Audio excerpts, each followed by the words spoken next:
นทนาธรรมตนอุปธรรมนำพระธรรมเผยแพร่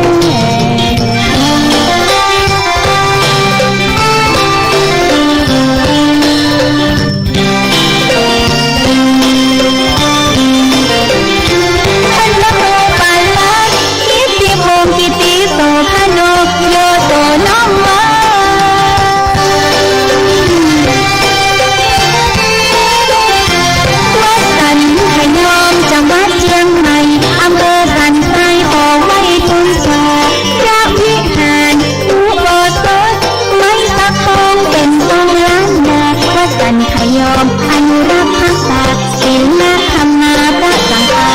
ธิ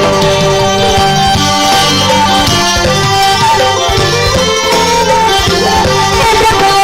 ภาสวิหารทิพย์หรือพระครูบุญเลิศพระผู้เผยแผ่ตั้งเจ้าอาวาสจิตตั้งประเสริฐแท้พระครูสถิตธุรทูลตนเองใบบุญองค์พระประธรรมสนับสนุนชี้บนตั้งบุญนำพระธรรมเผยแพร่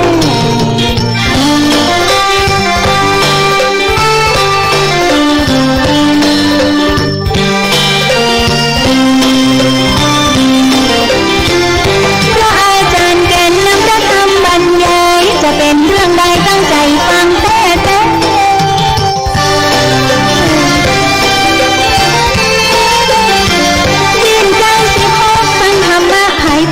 เจิญก็เจิญแม่หมุนขึ้นฟังกันบรรยายเนื้อหาสาระเป็นมุขปาฐะสุพี่น้องคนฟังธรรมะเปรียบเหมือนหนทางเดินตามแนวทางผู้รู้ผู้ตื่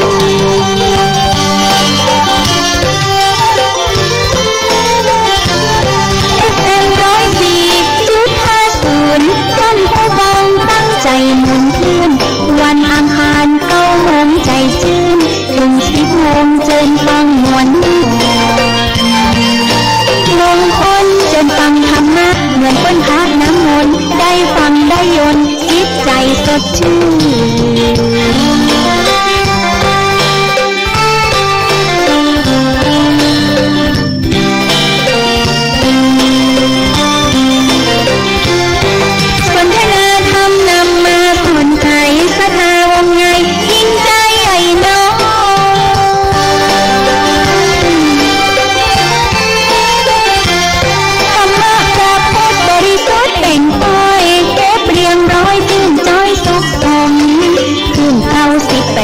7 เป็นคลื่นธรรมะชุมชนวันเสาร์วันอาทิตย์เจิญมายินยนต์เวลา4 โมงถึง5 โมง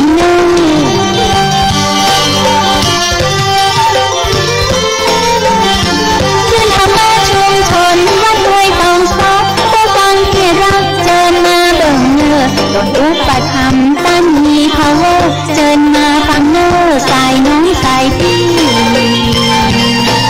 นอนในสดับรับฟังบรรยายธรรมะสู่ใจจึงได้ประโยชน์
ทำการ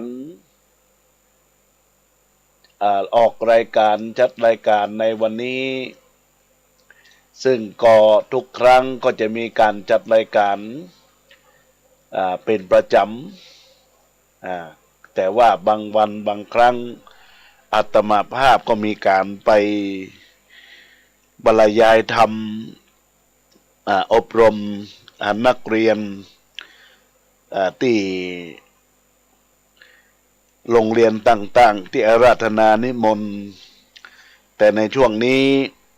ก็เริ่มเบาแควนพ่องแต่ก็ต้องไปในภาคบ่ายนี้ก็จะไปที่โรงเรียนบ้านแม่ย่อยเจียนสมศรีวังทองคำก็จะได้ไปบรรยายธรรมะให้กับเราอ่อนเยาวชนให้ห่างไกลจากยาเสพติดให้ห่างไกลจากความบดีบางงามเฮาก็ช่วยได้อีกทางหนึ่งได้บ่ได้จะได้ก็ต้องกระทำเพราะเป็นส่วนหนึ่งของการละที่เรียกว่าพัฒนาจิตพัฒนาใจกับเราอ่อนเยาวชนในญาติโยมและท่านทั้งหลายจำเป็นต้องทำเป็นการเผยแพร่ธรรมสู่โรงเรียนในญาติโยมสาธุชนพุทธบริษัททั้งหลายทุกท่านทุกคนในโอกาสนี้ก็ได้จัดรายการธรรมะในเวลาช่วงของวันอังคารวันพฤหัสในคืน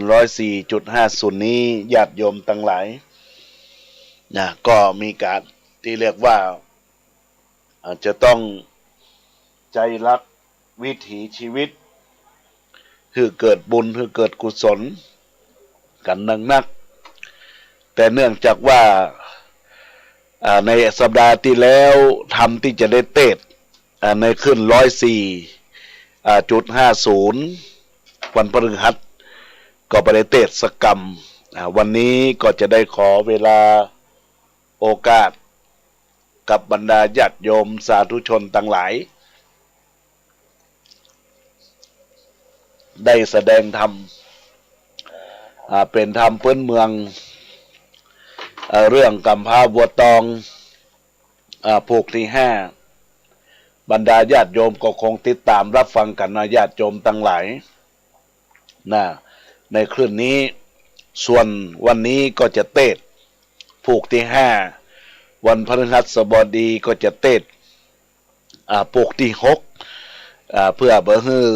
ตารางมันพิษมันแผกไปญาติโยมทั้งหลายที่อยู่ตั้งบ้านตั้งจองรับฟังจากคลื่นวิทยุรับฟังจากเสียงกระจายเสียงหรือว่าอาตมาภาพได้ส่งลิงก์สัญญาณให้กับบรรดาญาติโยมสาธุชนท่านทั้งหลายในโอกาสนี้ก็วันนี้ก็มีเจ้าภาพเจ้ากันได้มีคุณโยมนางสาวดรุณีมณีธรได้เป็นเจ้าภาพเจ้ากันเป็นบุญเป็นกุศลในการสร้างบุญในครั้งนี้ก็ได้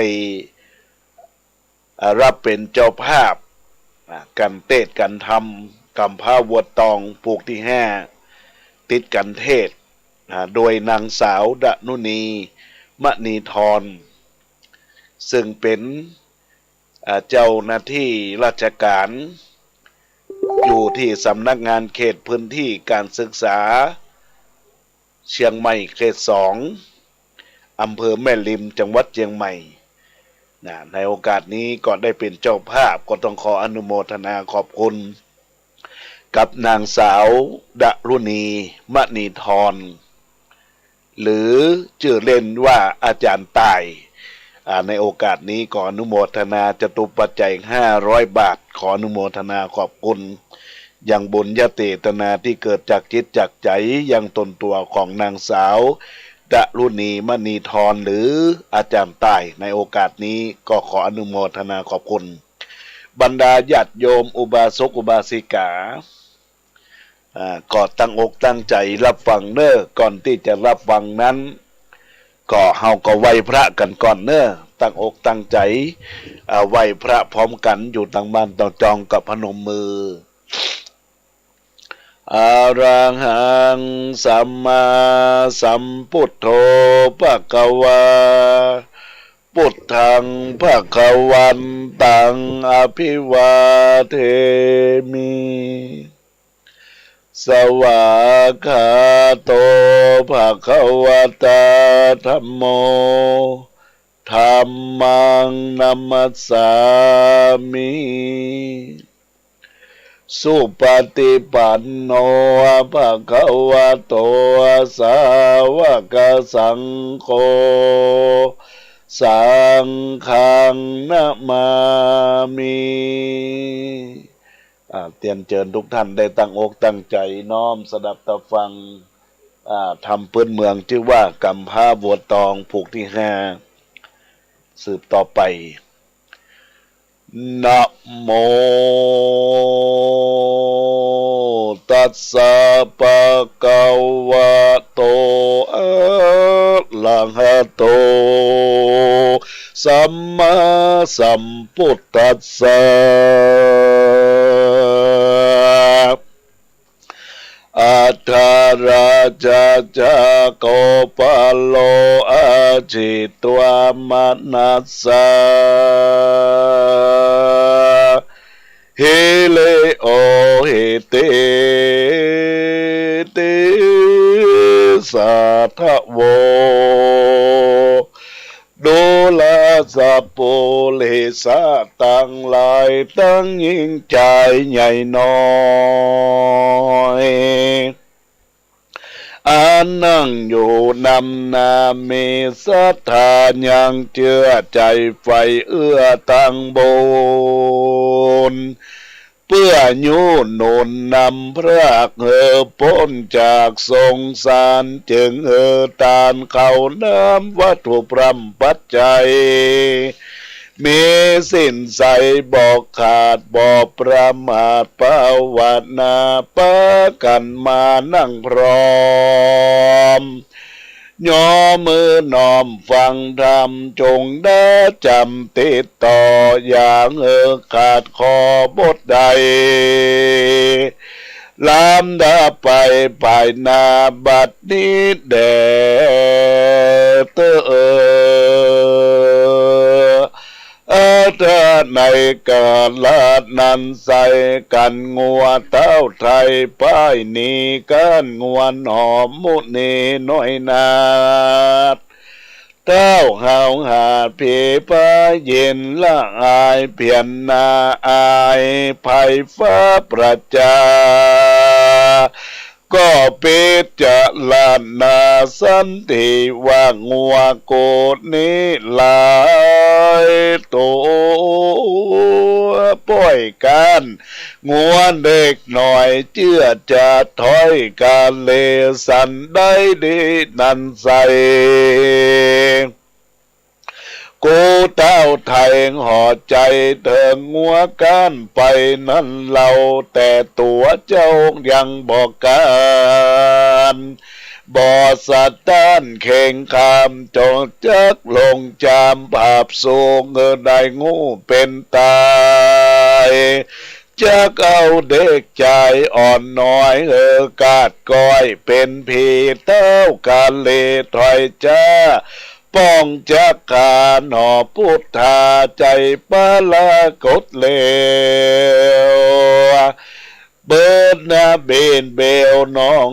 ของงอบ่ลูปออิ่มกายมักโลภร้ายบางมักกระตำใบบอดบอกกึดหลอดอเวจีตัณหามีหลายหลากกลัวจากปรากเสียของเสียเงินทองบาดใจ เฮอปฏิไว้ถ้าลงทำเต้าเกยใครกำบอกกล่าวว่ากันตันเต้าปลายการหรือสตานสันใดของเขตนาใจนั้นเราจักยกเฮอเจ้าบัดเดียวเจ้าจะเหลวเก่าจีพิจากที่กองทำบ่ดังกรำว่าไวเหมือนแต่ไทยเดิมตีกันว่างวนมุนีจนนาแป้เต้าปล่อยกล่าวแก้กันจาว่าวันนี้นาดาคำมาตาวันต่ำจ้อยวอยจักลับดอยป่าเศร้า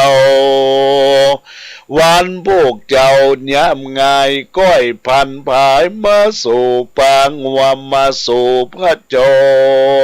รมาต่อโจรกันใหม่แด่เตอเจ้าเฮยเมื่อนั้นมหาสัจเจ้ากันเต้าบาปเศร้าจังไรไข่กำไปดังอ่านนอเจียงจันโพธาบ่อาจจะออกปากดาวเต้าดักอยู่หากสันเดก็ป้าสายสะเลพี่เจ้าปิกพวกเต้าเกินโซในที่โยศาลาแล้วสาวสาย่างผ่อนอยู่ที่บ่อนภายในก็มีวันนั้นแหละนะโนลาสะโปเลสะตั้งลายตั้งยิ่งใจมวลหมู่อันนั่งอยู่ฟังธรรมอ่านว่าเต้าหอคำนั้นใส่มักโคดไม่โกตามักเขขาคำคาเฮ้อเจ้านอนลาวัมวายบาปกรรมหลายนั่นเราอันเต้าเจ้ากระทำมาย่อมบอกกรากาดก้อยจักจ่องหอยลงสู่ในที่โยอาเวจีเสวยทุกขีเอาไม่บ่เว้นไว้คืนวันพระธรงดำตนยดยอดนำสัตคามโอกวัตสงสารเถิงนิพพานเวียงแก้วเป็นที่แล้วเคียงกาสอนสัตตามวลหมู่ได้พระหูกองเดว่าเฮอมีคันติจัดใจบ่เอาไม่โกธาแม้นมีคนมาแจ้งด่าจ๋าต่อตาฟันแตงอดใจแปลงยืนหนักกันดักยุงหันสันดีบอกไขวาตีดาดล้อบอกกล่าวต่อแตนกามอยู่ตามธรรมมันเตียงบ่บิดเบี่ยงเพียนไวบ่มีใจเกียจกล้าบ่ด่าว่าคนใดแม้นมีคนไกลหรือไกลมียศใหญ่สักลายหรือเป็นสร้างหายเปลี่ยนปองเป็นที่น้องวงศาเข้ามาจะแจ้งด่าไข่กำว่าหยาบให้ก็อยู่อยากใกล้ทันเดแม่นจักมีคนหน่อยมาติต่อยกันยาก็บอกโกตาโคตรให้ที่ตอบสายสันได้เต้ามีใจเตี้ยงมันบ่ไหววันเพียนคอน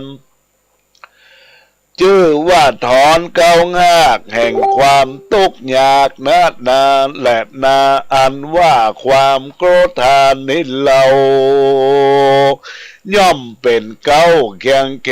กันบ่มีขันติตั้งต่อโอใจล่อปลายในกันคนมาไข่กำหยาบบ่สุภาพตามธรรมก็ไข่จ้ากำหยาบจ้าจะตอบตาไปมาปะโกธาเอาไม่เกิดขึ้นใหญ่ลวงลายย่อมป่าไว้ไม่เอาใดโศกเศร้าเกียงเกทุกข์บ่มีหลายหลากย่อมเกิดจาก ความโกธาเหตุนันนาพระพุทธเจ้าตนเป็นเก้าติโลกาจารย์สอนศาสตร์ทรงสารม้วนหมู่ใดพรำหูกองเดว่างเฮมีคันติทั้งมันบ่ด่วนสั้นโกธากันผู้ใดนาอดใดบ่โคดไม่ปลายไหนย่อมเป็นปัจจัยส่งโยได้อยู่สวกสัตสัตเดแม่นตายนี้กระปากดับจิตจากเมืองโคนย่อมเอาตนไปเกิดในห้องฝันเลิศเมืองสวรรค์ก็มีแลแต่มาทางประกาศโตสัทธาอังสัทธาอันวาสัพปัญโยพระพุทธเจ้าตนเป็นปินเกลาติโลกาจารย์ไขนิทานไปแจงพระถึงแสงเตสนาวะภิกขเวดูลาภิกขุตั้งหลายตนเป็นสายอริยจาตและเสียงจาตการนาตันหาส่วนว่าเต้าบาปนานนั่นเรากันงัวเต้าเจ้าปลายก้านใจสะท้านเคียงเคก็ไขว่าตีเก้าหน่อยบอกเจ้ายอดซอยบุญนาว่าวันนี้นาดาค่ำวันผูกพร่ำยามเจ้าจูงไต่เต้ามาไว้กันเต้าหอดใจเก่าแล้วเจ้าหน่อแก้วพุทธาก็ปาปาตาผู้เป็นปีปิกปอกตี้เดิมอ่อนก็ปา ก็ปากันนอนย่างอยู่ในที่อยู่กูศาลาก็มีวันนั้นแหละนาโปนทิวาเส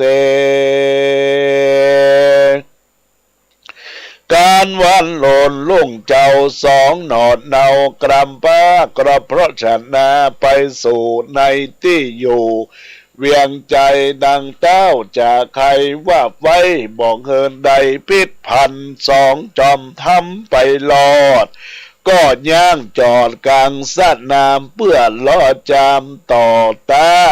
ยามนั้นเจ้าพระพลาก็ไกลกระมาสู่ในที่อยู่กลางพรา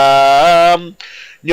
ธารามหนุ่มเทาแวดล้อมเจ้าใหญ่ใหญ่เต้าหอดใจตนหาวหาดนั่งแต้นอาสนาก็บอกเสนาบอดจาว่าปล่อยงัวกระเจิงจนมีตัวตนสูงใหญ่กันเต้าไทยไข่ปามเขาก็ปาการมวนหมู่ปล่อยงัวมาสู่กลางสะนามงัวไหลลามบ่อไหลจัดนับได้3,000 ตัวกันหันงัวนอดลาคือปู่กำพระเขาตองต่างก็ปองเขาผาบล้อมขนาบจุปายอยู่เรียงรายแวดไว้หล่อเข้าใส่พร้อมกันเสียงดังนั้นสนั่นดังฟ้างห้องลั่นป่ายบนส่วนว่างวันนอตะสะปนที่ไว้ก็เงียงเขาสะคาเข้าใส่สิดไปคิดเลี้ยวไว้ใจจะพิษนาพัดนำมนงากว่าไปมางัวเต้าบาปนาหลายหลากของวะวากเต้าง่ายคอหักตายมวยมอดตัวตีนลอดก็เล่นหนีเขาว่าเขาเข้าดงลีเถียนทองแดนเป็ดต้องดงไผ่หายตาไปบอดจาก็มีวันนั้นแหละนาตถาในกาละนั้นเราตนเต้าเจ้าหยับจ้าหันงัวกำผ้างัวตองมีเล็ดที่ท้องหลายแหล่จบผ่าแป้งัวตนใจเมาวนขดใหม่ อยู่จะใจไปมาก็ไขจ้าโอกาสเธอเศษนะอาจคนหานเอาควายงานตัวใหญ่เขาเลี่ยมนะไขว้จุตัวมาจนงัวกำพาว่าสู่อยากจ้าเร็วไวเศษนะนายหนุ่มเทากันเต้าเจ้าไข่ปันก็กากันไว้แว่นลูกแล้วเล่นพับพายไปเอาควายตรวจอาดใหญ่ขนาดนำนาเป็นควายดำแป้ปอดกันมาลอดที่สนามควายไล่ลามบอดไหลงานร้อยตัวใดเป็นตาก็ปล่อยมาเป็นหมู่เข้ามาสู้บอดจ้าตีงัวกำผ้าบัดเดียวต่างตัวเร็วลูกไล่เงี่ยงเขาใส่เงี่ยงเขาใส่ซ้ายขวางัวหน่อพุทธาน้อยนาดก็ไว้ว่าเจิงโจรบอดดอยงอนยาบโซควิดควายมวนหมูเร็วไวเลือดแดงไหลหลังย้อยอันแล้วก็ตายกราดกร้อยกองกันพ่องก็พันแล่นกว่าเข้าสู่ป่าดงไปฝุ่นปุงไปมืดโกมหมดบางห่มปลายบนโกล้างหนสาสาวคนไข่กราวจากันว่าเสียงเนียงนั้นพระแผ่ว่างัวควายแป้นั้นเราเกิดมาเท่าปูนอีสิ่งดังงานนี้บอกเคยหันกวนอัศจรรย์บ่อนน้อยเกิดที่ถอยไปมาว่างัวตัวนี้นาเขาต้องบนสนองเอินใดฤทธิ์ใหญ่เลือลายจึงแป้ควายหลายหลาก500ตัวหากเป็นตาคนนั้นหนุ่มเทาอันอยู่เฝ้าเล็งหันไข่จากกันสะเศร้าดังไข่เต้าปุเลก็มีหันและนาเมื่อนั่นโตนตั้นเต้าผ่าปลาหันโกธาโคดไม่บอกหอนใดจักไม้ก็เอาควายมาผาบไม้กำลาบจักขายังงัวกำผ้าเข่าตองดังใจป้องดันเล่าควายพระญาเจ้าสมมาการใดสตานวำไวในเถิงตายมุบโมกองกันอยู่กลางสนามโคลายลามหนุ่มเตามีอามาตย์เก้าเป็นประธานเอาจิ้นควายงานปิดแบ่งไป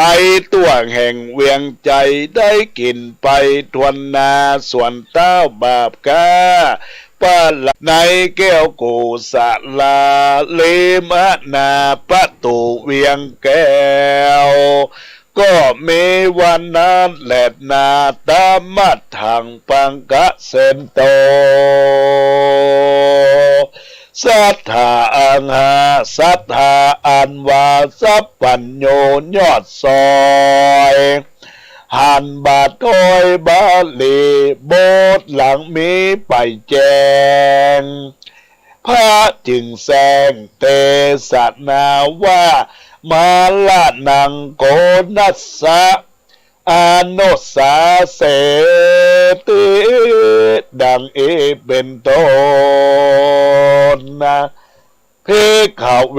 ดุลาภิกขุเจ้าต่างหลายอันว่าตนเป็นสายอริยะเจ้าตุกคำเจ้าปาวัตนาส่วนงัวหน่อพุทธากำพา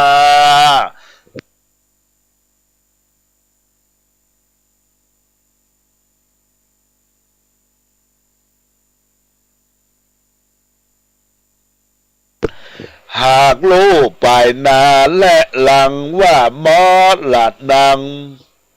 มวยมอดจักมันลอดเถิงตนจักใดเววนไปแก้ววันผูกแล้วยามควาย จึงจะหมายบอกเราเสิงหนอดเจ้าสายใจว่าดูแลเจ้าจอมไตเฮ้ยนอนหน่อยจงฟังถอยขีดยาพี่จักจะบอกเจว่าวันโภกนี้ตัวพี่บอกป้นตี้เมื่อมอนย้อนกำเดิมอ่อนแต่ไทยมาเลยไล่ตัวตันเฮอผีเฮอปี้ดับขันม้วยม้างย้อนเจ้าจ้างปุเลจักบนผีขีไล่อันมีชื่อไว้บอกเราว่าผีเล่ามูลเมืองมีปิดเหลืองหลายแหล่จากมาป่าแป้กูปีบอกอาจลี่ต่างใดดูลาสายใจน้องลาพี่จักเล่าสอนปันจงใจหวันจำมาจื้ออย่าได้เฮือหายหนีเป็นของดีเลิศแล้วปากาดแก้วปัญญาก็กล่าวคาถาวาอาเสวันนาจะพะลานังปะเดตานังจะเสวันนาเป็นต้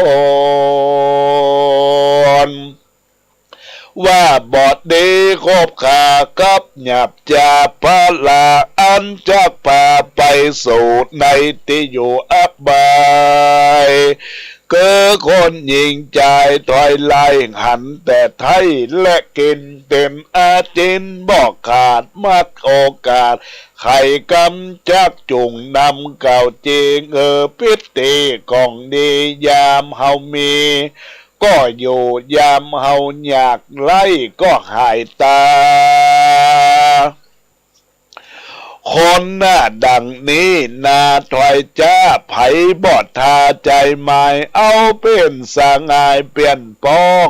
จากปาตุกตองถวยมาแถมประการเนื่องนั้นนา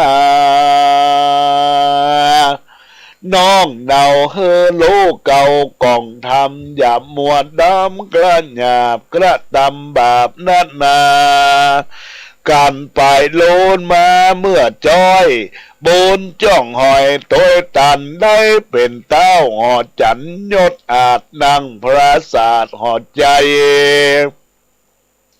จงมีใจแผ่กว้างดังตาตั้งวังทานกรรมโบราณแต่ไทยไข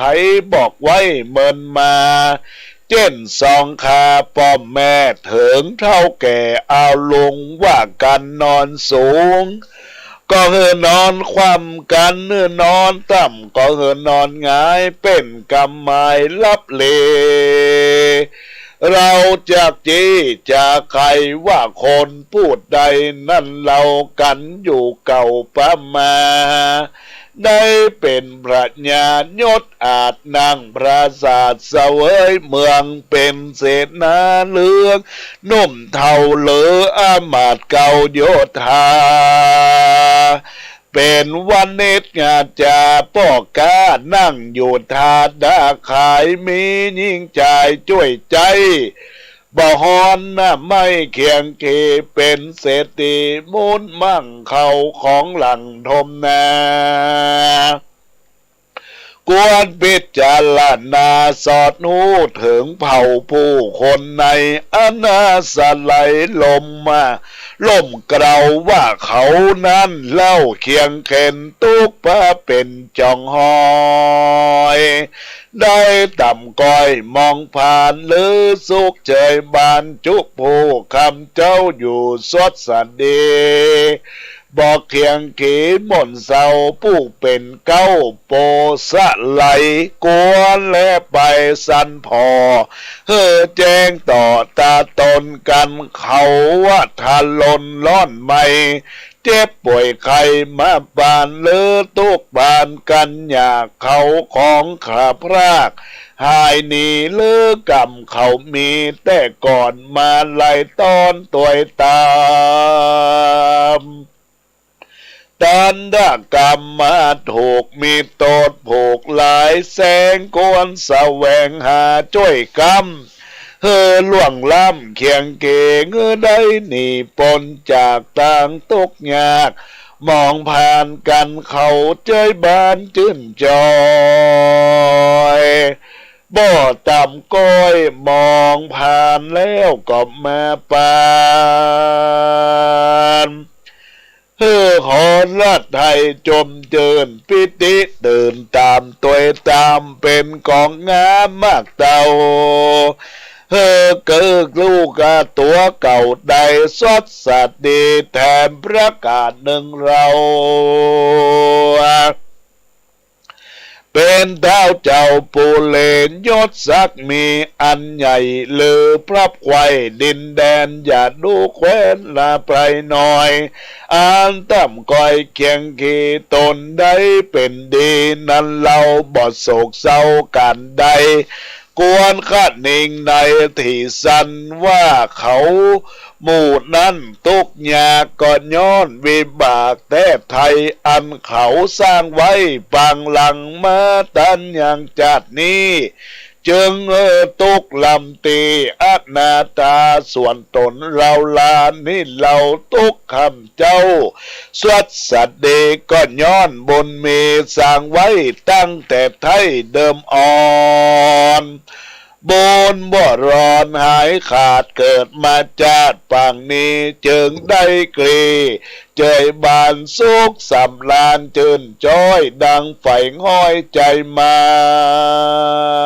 ยกวนคงควายก่อสร้างแต่ตาตั้งต่างเด้งบนมีมากเก่ายิ่งกว่าเก่าทมนาโบราณจะเก่าจีว่ากองอันนี้นำจงว่ากันนอนสูงก็คือนอนความจงเกิดพร่ำคันเองในบททัดไปนั้นใส่ว่าการนอนต่ำไตก็คือนอนง่ายโบราณไม้บอกเราโง่เก้าขีดยาว่าเป็นพระเจ้าไปลาดเป็นอามาตย์แก่เมืองเป็นเสนาเลืองใหญ่น้อยจงเกิดถอยยาวไปว่าเต้าหอดใจนั้นเราโปกห่มกล่าวบังบนป้าตนสุกย้อนบ่ตุกคอนร้อนเคียงกีการได้มีนันใสข้ามลำใจอาสาบอกเกียงกาตั้มก่อยต้านตกงาเจินจ้อยเจยบานแถมประกาศหนึ่งเราคนนุ่มเท่ายิงใจอันตุกหลายเอาไม่จงเกิดไข่คนมีว่าเขาเป็นคนดีมั่งเต่าบ่โศกเศร้าการได้ย้อนว่าในจัดก่อนเขาบ่ย่อนตางบนด้านหนุนหน้ามาเขาน้ำมีสินพัมปาวานาได้เกิดมาจากนี้บุญก่อนกี่จุดจ้วยได้เป็นสักค่อยเศรษฐีจึงสวัสดีข้ามเจ้าเหตุนั้นเล่าลาบอกกวนพระลาสาประมาทละเว้นตังอาขาดเองตังบนจัดหนุนเตรียมกรรมล่วงล้ำเคียงกีใดสดสดีกรรมเจ้าบ่โศกเศร้าเคียงกาปิจารณาดังปาดเก่าจีใครจะเป็นกรรมว่าเป็นกองธรรมเลิศแล้วบอกกากาดแก้วภัยอับมานได้เจยบานจืนจอยดังไฟห้อยใจหมาย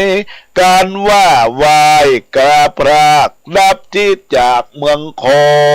นย่อมเอาตนไปเกิดในห้องฟ้าเลิศเมืองสวรรค์กระเสมสีสุขสดสัตดีจะใจจากงัวกระผ้าเขาตองบอกยังกองเลิศแล้วเสริมน้องแก้วสายตามีนาหลายอย่างมีต่างๆหลายอันก็มีวันนั้นและนาเนติตังขิญญา อันกล่าวยังธรรมเทศนาโกนะโลแหะกำผ้างัวเขาตองผูกทวนแห่กอบบังกรมโสมเลศเสด็จญาติโยมอุบาสกอุบาสิกาทายกทายิกาศรัทธานาบุญตั้งหลายทุกท่านทุกคนที่ได้น้อมสดับตับฟังการแสดงพระธรรมเทศนาแบบปื้นเมืองที่ว่ากำห้างัวตองจบลงไปเป็นที่เรียบร้อยญาติโยมสาธุชนตั้งหลายก็มีตอนจากตอนที่สี่ที่ว่าเจ้าพญาได้สั่งงัวเข้ามาจนยังเจ้าเขาตองปรากฏว่างัวของเจ้าหนอพญานั่นก็เต้าพญานั่นญาติโยมตั้งหลายก็ตายไปและทีนี้เมื่อได้ผูกนี้ก็ยังมีเจ้าพญาเต้าก็ยังมีความโกรธโกโหโกธาอยู่อยากจะชนะเจ้างัวเขาตอง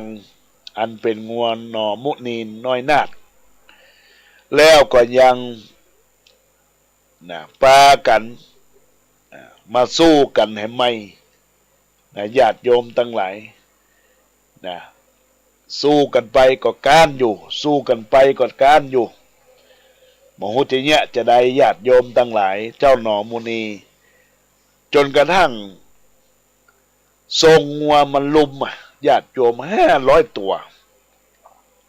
ก็ยังสู้บ่ได้ญาติโยมทั้งหลายนี่เป็นสิ่งที่บ่งบอกถึงยังกำผ้าเขาตองนี่มีความแข็งแกร่งต่อสู้ต่อจนเสี่ยงหมด500 ตัวก็ยังชนะอยู่ตลอดเวลาทีนี้ญาติโยมทั้งหลายในสิ่งที่หลังจากที่เจ้าพญานำงัวมาเนี่ยก็ยังแบบพอใจเตื้อก็ยังแบบพอใจเตื้อก็ยากที่จะสู้มาแถมแต่เนื่องจากว่าเจ้าหนอพุทธังกุลเจ้ากำพร้างัวตองเนี่ยก็บอกให้เจ้าพญาว่า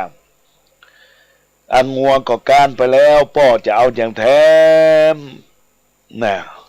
คือตั้งอยู่ในบุญในกุศลเอากะจะไปคือตัวเฮานั้นตุกใจตุกลำบากอันล่ำเหลียก็สอนสั่งยังเจ้าพญาเมืองเจ้าพญาเมืองก็ฟังกรรมอยู่แต่หมอฮู้ว่าจะเป็นจะใดก็ต้องติดตามรับฟังในโภคที่5ในโภคที่6ติดตามรับฟังวันพฤหัสนี้เนอะญาติโยมสาธุชนทั้งหลายทุกท่านทุกคนว่าในโภคที่6จะได้กล่าวเป็นจะใดพ่องก็ญาติโยมทั้งหลายก็ตั้งใจตั้งปณิธานรอรับฟังโภคที่6สุดต่อไป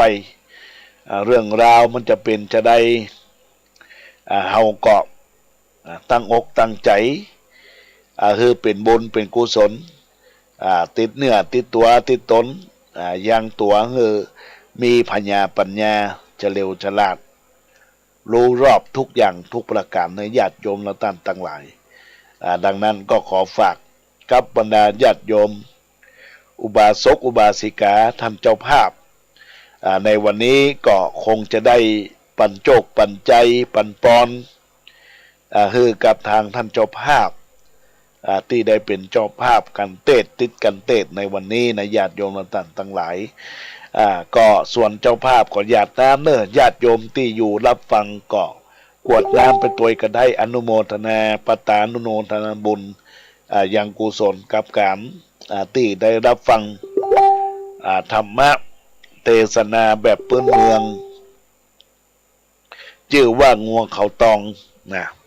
กำพร้างัวตองเนอตั้งอกตั้งใจฮับปอนกันทุกท่านทุกคนเนอยะถาวะลีวะหาปุลาปริปุเรนติสากลังเอวะเมวะอิโตทินังเปตนังอุปกปปติอิจิตังปฏิตังตุมังกิปะเมวะจะมีฉันตุสเปปุเรนตุสังกปาจันโทปนะละโสยถามณีโชติละโสยถาอิมินาบุพบุภาลาจัตตานังจตุปัจจัยตายวัตุตานะปะตังตานังอุทิสะ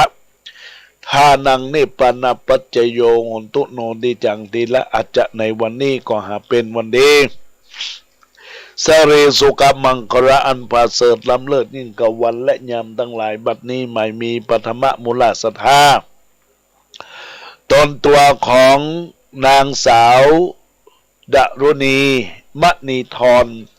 ก็มาเป็นต้นเป็นประธานพร้อมด้วยบรรดาญาติมิตรพี่น้องจุผู้จุคน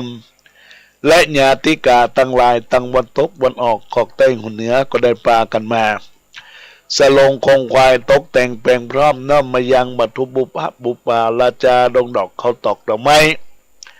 และลำเตียนกีฬาละปัจจัยตายวัตุตานทั้งหลายถวายเป็นทานกระทำบุญกระทำกุศลในทิคากาละวันนี้ยามนี้นั้นจุงจะมีบุญยะหลายสี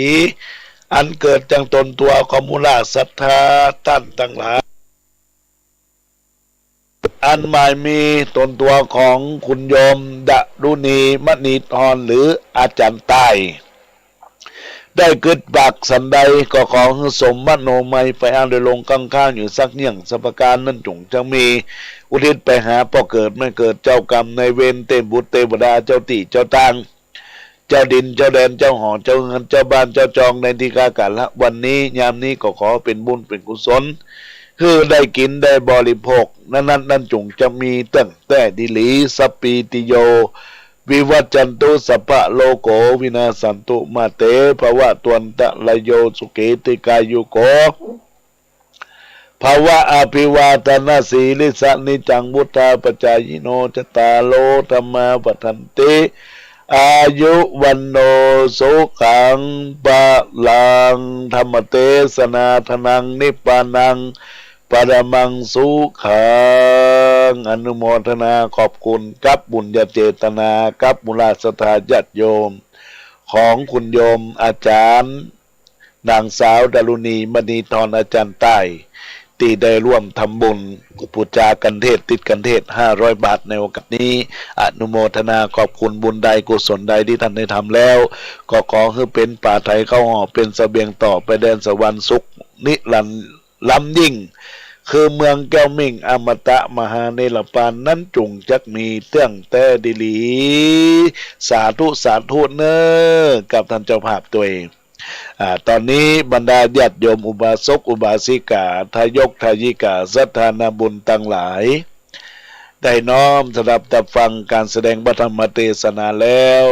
ก็จะได้ทักทายกับบรรดาญาติโยมอุบาสกอุบาสิกาทุกคนทุกท่านที่รับฟังรายการในโอกาสนี้ก็มีญาติโยมที่ได้ทักทายมาจากกล่องข้อความในตอนนี้ก็มีคุณโยมธนวันพูดงามติดตามด้วยคุณโยมแม่ครูเหรียญทองจันทีคนลุ่มน้ำวางแม่อมพรกันทมีคุณโยมจันทาวงธานีคุณโยมแม่เป็นจิตอุปพันธ์คุณโยมแม่เอ้ยสุติวงศ์อาจารย์ประสิทธิ์เก่งกาจแล้วก็มีคุณโยมพินชริยานิติประสาทแล้วก็มีคุณโยมนิชามนแสงคำแล้วก็มีอาจารย์อินสมตะพินนะได้ทักทายเข้ามากล่องข้อความอาจารย์กัลยาณวัฒน์อุตรีนะได้ทักทายเข้ามาในรายการธรรมะแล้วก็ยังมีคุณโยม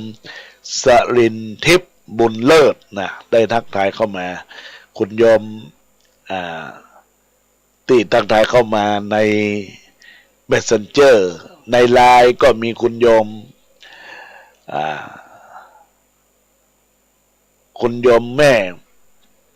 ครูเป็นจิตอุปพันธ์นะก็อนุโมทนาขอบคุณกับบุญโยมเนอะทุกท่านทุกคนที่ได้ทักทายเข้ามาเอ่ยในรายการและผู้ที่ได้กดไลค์กดแชร์มาได้เอ่ยนามตอนนี้ก็มีโอกาสเวลาประมาณ5 นาทีญาติโยมท่านใดอยากจะทักทายเข้ามากับอาตมาภาพทักทายเข้ามาเนอะเข้ามาในรายการหน้าไม่096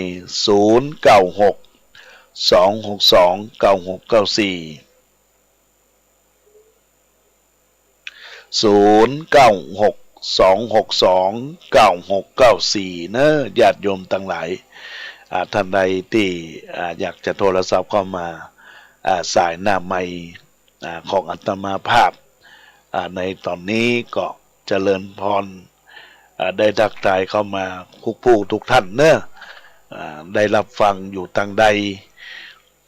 จะโทรทางไลน์ก็ได้นะญาติโยมตอนนี้ก็ทักทายเข้ามาได้นะญาติโยมและท่านทั้งหลายสำหรับทำกำพร้าบัวทองที่บรรดาญาติโยมได้น้อมรับฟังนี้วันพฤหัสนี้จะเป็นภูกที่6ในญาติโยมทั้งหลายภูกที่6ก็ติดตามรับฟังในรายการได้ตั้งแต่เวลาบ่ายโมงถึง2 โมงก็เจ้าภาพเจ้ากันที่จะได้ร่วมกันก็จะได้อนุโมทนาในวันพฤหัสญาติโยมท่านใดที่รับฟังไปแล้วมีความคิดที่อยากจะฟังต่อเนื่องก็ติดตามรับฟังในคลื่น 104.50 วันพฤหัสเวลาบ่ายโมงถึงบ่าย2ส่วนคลื่น 96ก็จะเทศวันพฤหัสจะเทศภูกที่5เช่นเดียวกัน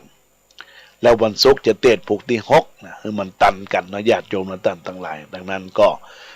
แจ้งคือกับบรรดาญาติโยมสาธุชนพุทธบริษัททั้งหลายได้รับฟังเพื่อเป็นบุญเป็นกุศลกับมูลศรัทธาญาติโยมเราตามทั้งหลายที่ได้น้อมรับฟังเพื่อเป็นบุญเป็นกุศลกับตัวตนของมูลศรัทธาได้สร้างบารมีธรรมแล้วก็ขอให้มีจิตใจผ่องแผ้วยินดีกับบุญกับกุศลในโอกาสนี้นะญาติโยมเราทั้งหลายดังนั้นแล้วญาติโยมทั้งหลายตอนนี้ก็เป็น2 นาทีสุดท้ายเนอะญาติโยมท่านใดอยากจะโทรศัพท์เข้ามาทักทายเข้ามาก็โทรศัพท์มาได้เนอะญาติโยมทั้งหลายตอนนี้ก็ยังมีเวลาโอกาสเลย1 นาทีนะญาติโยมทั้งหลายถ้ามามีอาตมาภาพก็จะได้ปันโจกปันใจอนุโมทนาขอบคุณกับมูลศรัทธาญาติโยมท่านสาธุชนพุทธบริษัททั้งหลายทุกท่านทุกคนที่ตั้งอกตั้งใจรับฟังกันแล้วก็มีแม่จันเพ็ญคำโปธาเนอะที่ได้ทักทายเข้ามาตะกี้ผ่านไปบ่ได้ได้จากกัน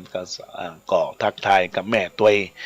บุญใดกุศลใดที่บรรดาศรัทธาญาติโยมทั้งหลายได้ตั้งอกตั้งใจน้อมรับฟังพระธรรมเทศนาก็ขอให้ได้อยู่เย็นเป็นสุขปราศจากทุกโศกโรคภัยไข้เจ็บอย่าได้มีสิ่งใดมากำมากายปราศจากเสียยังเคาะเกณฑ์เพนไวโตดก็ดีก็ขอให้ท่านได้พ้นจากสิ่งต่างหลายต่างปวงให้ได้อยู่เย็นเป็นสุขก็ขอเจริญพร